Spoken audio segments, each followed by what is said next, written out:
Thank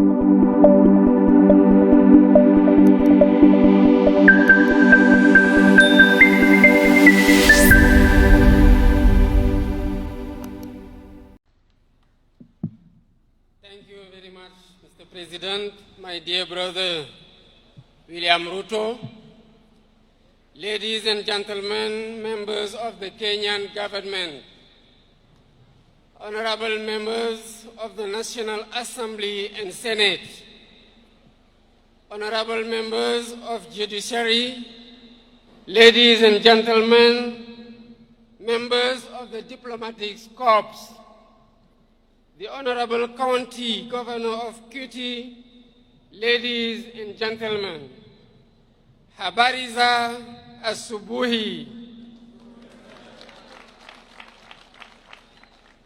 Before I begin, I would like first to take this opportunity to renew the heartfelt condolences of the people of Senegal to the brotherly people of Kenya on the passing of Mr. Raila Odinga, a former Prime Minister and a great leader in the political history of Kenya. I pay tribute to the memory of the illustrious departed and express my deep compassion to President Ruto, to his family, and to the people of Kenya. May his soul rest in peace.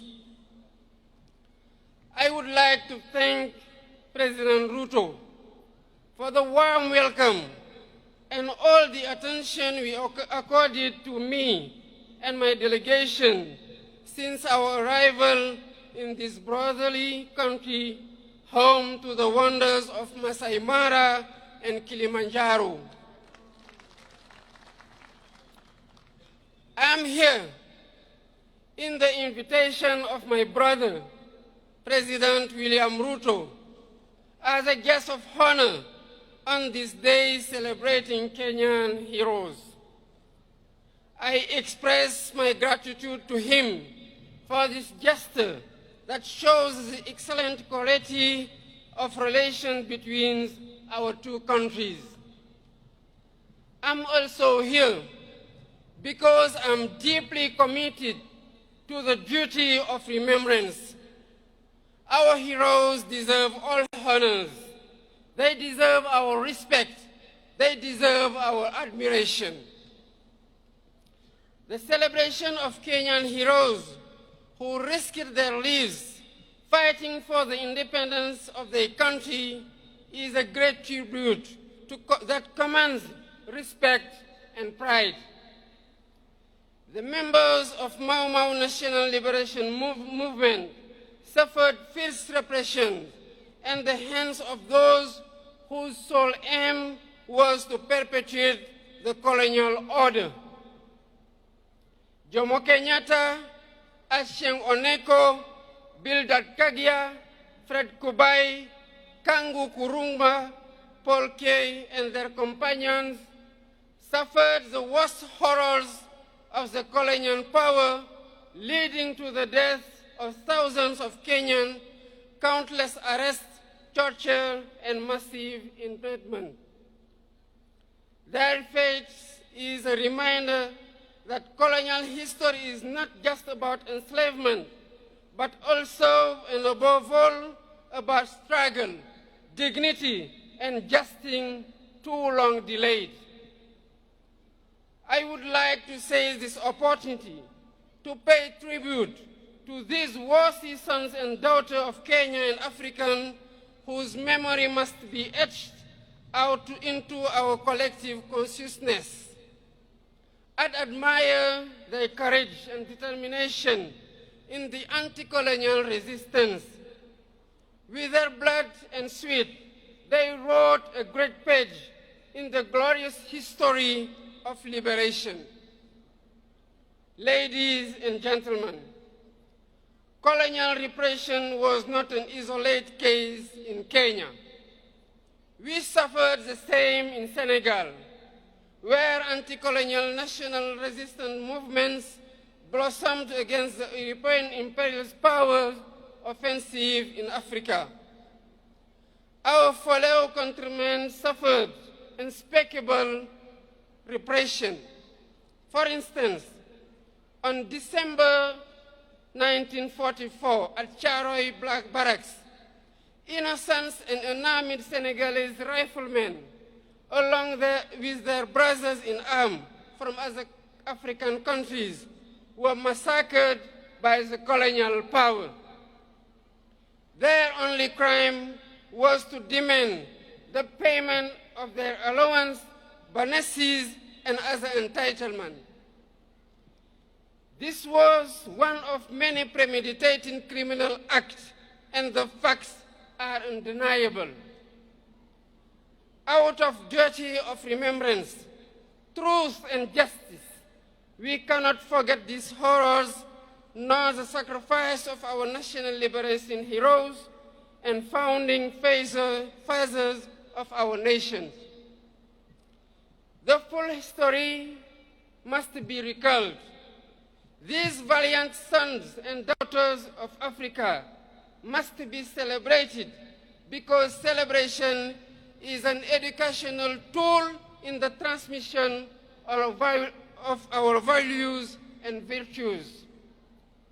This is why I initiated a series of activities to pay tribute to all victims of slavery, colonialism, and all past injustice.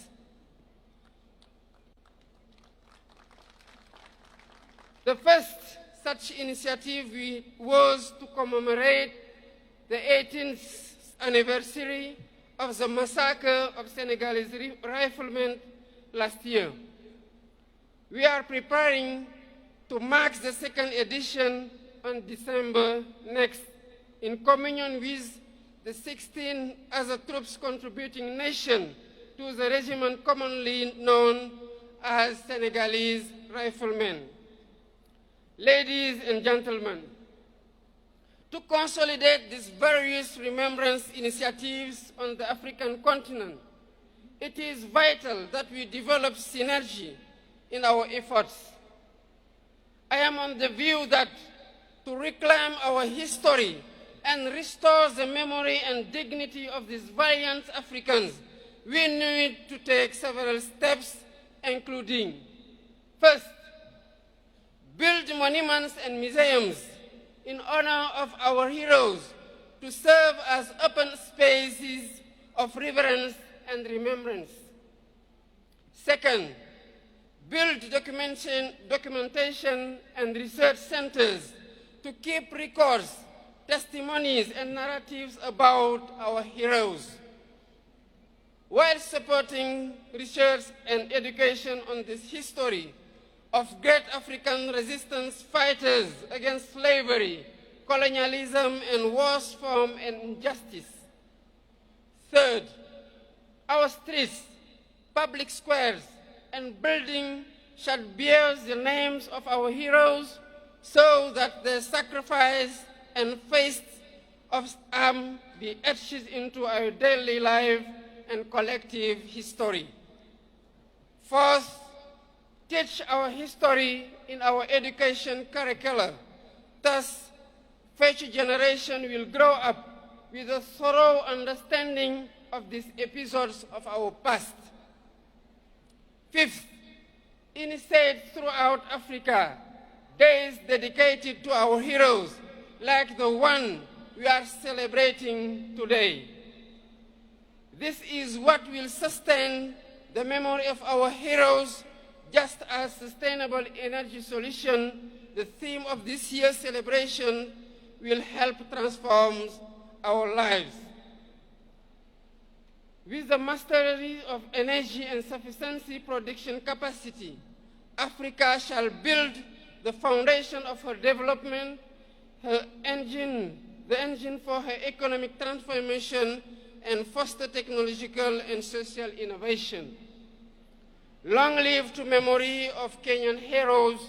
Long live the memory of African heroes.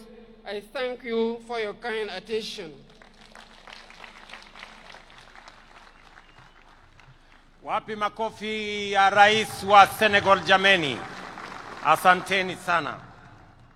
Sasa nimuite kwa heshima kubwa Mama Prime Minister wa kutoka nchi ya Mozambique. You're welcome, Your Excellency, to make your statement. Please. Karibu.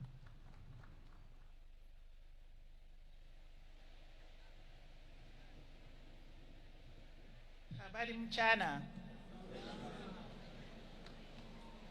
Sua Excelência William Ruto, Presidente da República do Quênia. Sua Excelência Basiro Faye, Presidente da